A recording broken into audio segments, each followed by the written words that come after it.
Bonsoir à tous et bienvenue au 19h. Au menu, le Burkina Faso solidaire du Niger, victime d'une attaque meurtrière à Pételkolé à la frontière entre les deux pays, attaque qui a ôté la vie à 3 personnes. Le gouverneur de la région du Sahel, aux côtés de son homologue de Tillabéri, est allé traduire la compassion du Burkina aux populations de Pételkolé.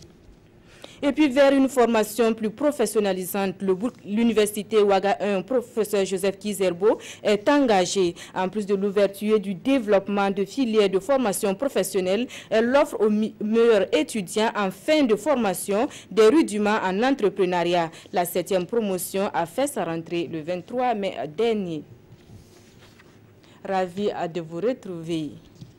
Suite à l'attaque meurtrière au poste de contrôle de Pételkolé au Niger, le gouverneur de la région du Sahel était sur les lieux en compagnie de son homologue de Tillabéri au Niger. Une visite qui a permis à Yassine Yoda de témoigner la compassion du peuple burkinabé à celui nigérien qui a perdu 3 des siens lors de ces attaques dans la nuit du 27 mai dernier. Le témoignage de Nyamba Nakoulma et Joseph Bambara.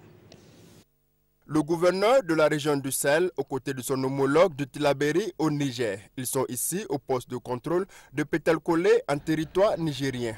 Poste qui a été victime d'une attaque d'individus non encore identifiés dans la nuit du samedi 27 mai. Malgré la mort de 3 personnes, dont 2 policiers nigériens, les autorités se disent déterminées à faire face à l'adversité. On sera debout, de jour comme de nuit, pour accompagner nos forces de défense et de sécurité afin de mettre hors d'état de nuire ces bandits. Et cette visite des lieux par le gouverneur de la région du Sahel lui a permis de constater les dégâts.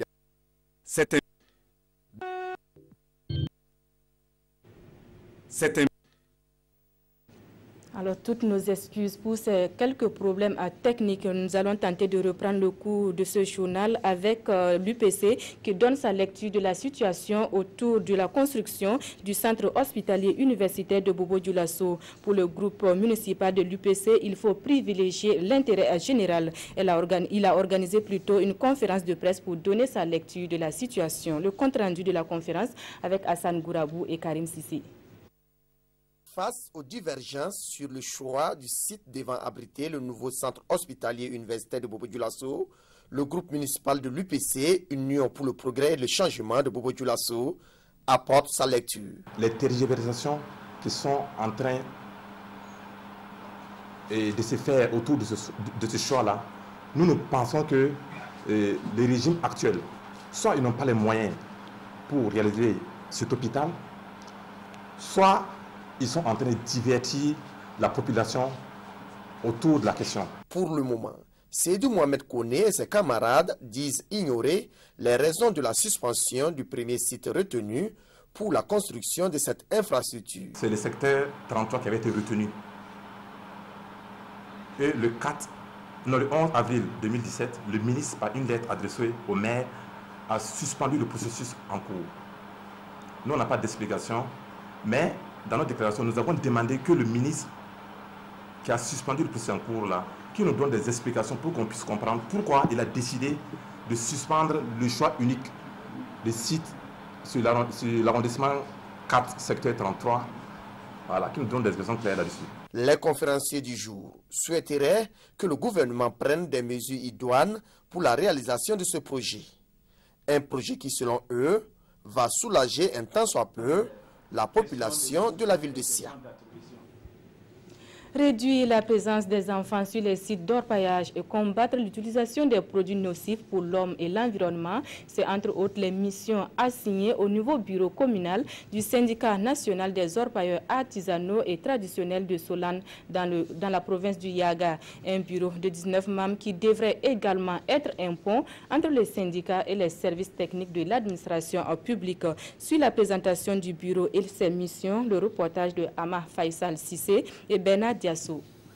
C'est un bureau communal des orpailleurs artisanaux et traditionnels qui vient d'être installé à Solhan. Composé de 19 membres et de 2 conseillers, ce bureau a pour objectif de mieux organiser l'orpaillage et les orpailleurs de la commune.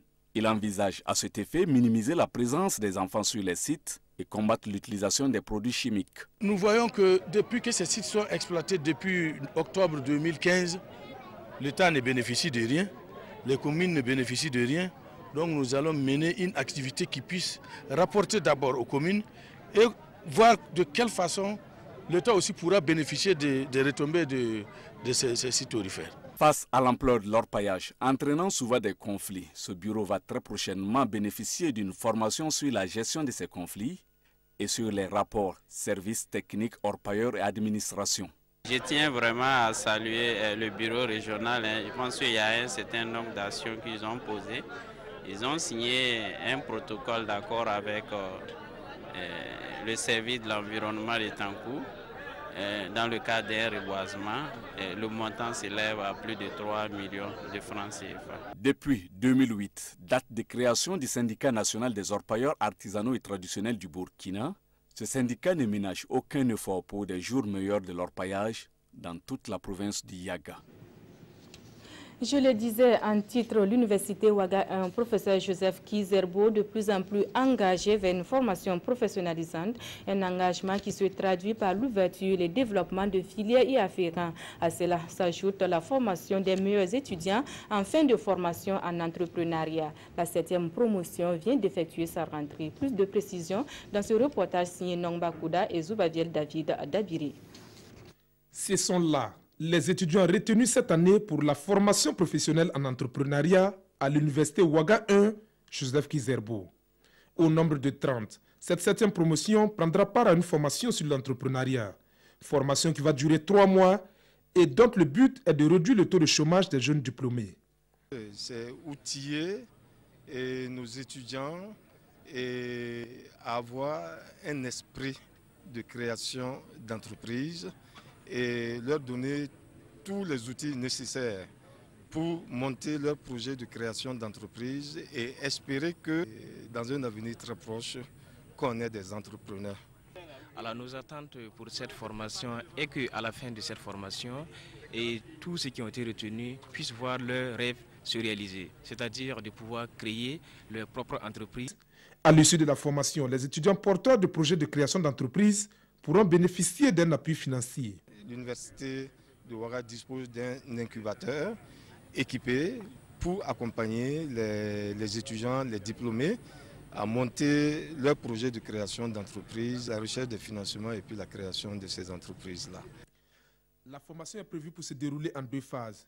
Une première phase composée de 6 modules prévus pour durer de mai à juin et un stage pratique en entreprise de 45 jours à 3 mois.